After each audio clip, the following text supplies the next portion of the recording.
Hey, thanks for joining me. Hope you're doing well. We live on the division sign. The division sign is exactly what the words are telling us. Die means two or double, and vision. The line represents our flat plane that we're currently on. The two dots are the black sun and the white sun. The white sun is above our head, and the black sun is beneath our feet. Here's a rough diagram showing this. They're at opposing ends of each other and at the same time are one of the same. How can I say this? Well, one light hole is a black hole, and the reverse is true as well. It's a universal law that energy cannot be contained. At the moment, we are fractalized beings. One piece of DNA has all of the information your body uses to form you, and this is identical to holograms. In a hologram, the whole object can be reconstructed from a small part of the hologram. Just to make my point clear, a hologram can be broken up into small pieces, and each one will enable the whole of the original object to be imaged. Cloning never requires a large chunk of your body. One skin cell, for instance, is enough. All the cells in a person's body have the same DNA and the same genes. We've been fractalized. We are holograms. The proof is in what we are made of. Holograms appear three-dimensional but are really just two-dimensional objects that have had lasers shown on them. We are two-dimensional at the moment but appear three-dimensional. Last year, an article came out in the Physical Review Letters stating that the universe might be two-dimensional, except we perceive it as three-dimensional. It hypothesized that the flat surface of the universe contains all the information we need to sense three dimensions, much like a hologram. Our DNA is carbon-based. Carbon, as we know, has 6 protons, 6 electrons, and 6 neutrons. 666. We already have the mark of the beast on us. There is a mathematical and numerical link between ancient alphabets and our DNA. Yahweh is a 4-letter word. 4 is the number of the Tetragrammaton. The Tetragrammaton represents the name of the Creator using 4 letters, while only using 3 from the Hebrew alphabet, Yud, Vav, and He, which is used twice. Similarly, DNA contains 4 nucleotide letters, but read only 3 at a time.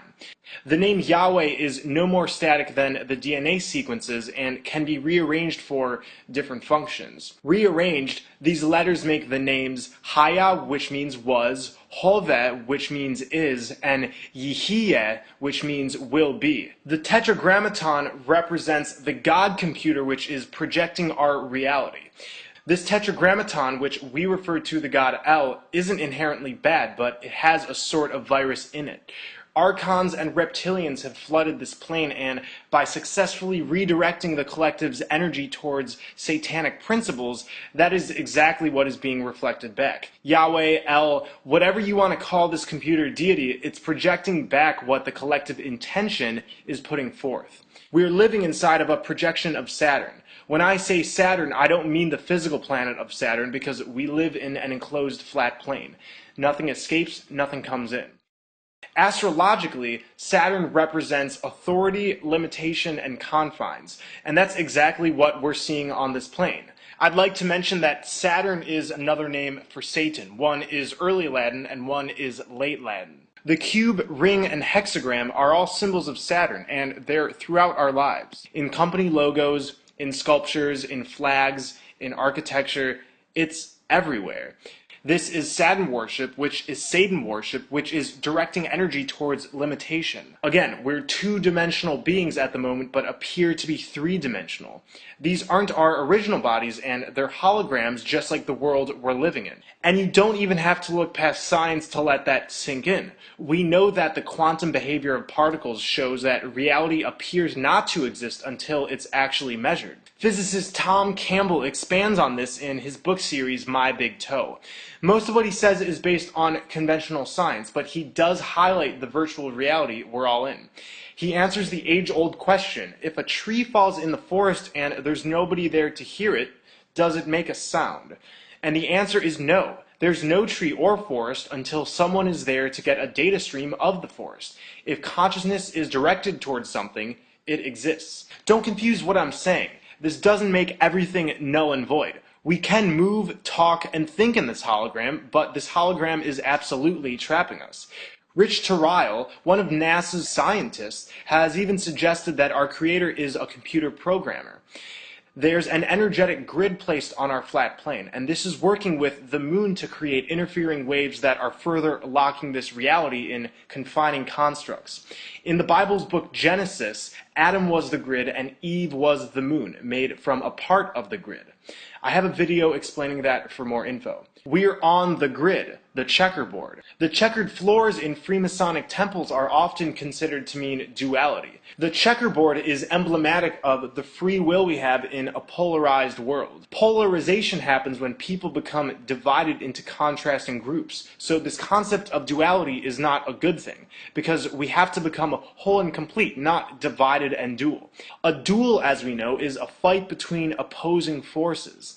At the core, the checkerboard made of black and white represents the black sun and the white sun that have been separated from our consciousness. We see the checkerboard all throughout media.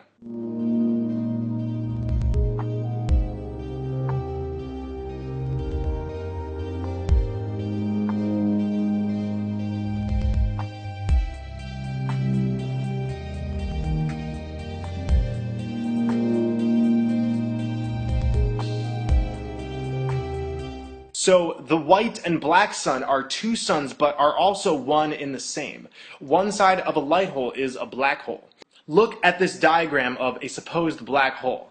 We're given a few parts: the singularity, the accretion disk, and the event horizon. The accretion disk is a flattened band of spinning matter around the event horizon. We're told the event horizon is a type of one-way membrane. It's the point of no return. When an object crosses the event horizon, it's inevitably sucked into this hole. Look at the word event horizon. We can break this up into everyone enter her eye zone. This word is telling us a black hole isn't something that's out there, but at the center of our plane where we must enter. Why her eye zone? Because our Earth, our Divine Mother, is feminine. The singularity of a black hole is the point where density and gravity become infinite and space-time curves infinitely. It's where the laws of physics cease to operate. So we go into a singularity upon entering the I zone at the center of our plane. The singularity event proposed by Ray Kurzweil is the dawning of a new civilization that enables us to transcend our biological limitations. Among many reasons, this future event has been placed in the public consciousness to coincide with the black hole's singularity, where upon entering we achieve everlasting life, and therefore transcend our biological limitations, these bodies that are holographic prisons. Most black hole depictions show a light ring around the hole, and in the NASA photos of the sun, we see blackness hiding behind the light. This is rubbing in our face exactly what I'm saying. One side of a light hole is a black hole. Upon entering the I zone of the center, we enter a place powered by the opposing force of our black sun. We are shown on black hole renderings that there is a jet trailing out of the center. This is akin to what's happening on our flat plane. We have the astral jet, what we call the aurora borealis, coming out of the center hole. Borealis, simply put, contains bore in it. Bore is short for borehole. A borehole in engineering is a deep hole made in the ground to get water. The name aurora borealis is telling us this isn't some light made from electrons colliding with the atmosphere like we're told. This is a light pouring out of a hole. So we live on a grid. This reality is holographic, and somehow we've been uploaded here. This is shown in many movies. In Disney's Alice in Wonderland, Alice follows a white rabbit into a hole, where she ends up in a world that is unknown to her and pretty frightening. Rabbits are often used as a symbol of fertility or rebirth. The rabbit means birth. Alice is being birthed into another world. The tunnel she falls through has a grid surrounding it. She falls onto a checkerboard. The room she enters has grids on the walls and a checkerboard floor. During this opening scene, Alice already realizes she made a mistake and wants to go home. She cries, "Now I'll never get home." The caterpillar represents the hidden in plain signs that are pointing out of this matrix. As Alice approaches, he is singing the vowels. Our vowels contain a message. The vowels are A, E, I, O, U, and sometimes Y. We can turn the E 90 degrees to the left and then place the A and Y next to it. This spells way. The I represents the green astral light that is at the exact center of our plane, just like the exact center of this phrase we're about to spell. And when we add a T at the end, it spells way out. The way out is where the astral light pours out from. The caterpillar reveals a coded poem. How doth the little crocodile improve his shining tail, and pour the waters of the Nile on every golden scale? How cheerfully he seems to grin, how neatly spreads his claws, and welcomes little fishes in with gently smiling jaws. The crocodile is the reptilian virus that has infiltrated this reality, but does so in a sly, manipulative manner, with a grin. We are the fish who are being eaten. Alice leaves, but the caterpillar waves her back, telling her there's something important he has to say. When she comes back, he gives the advice, keep your temper.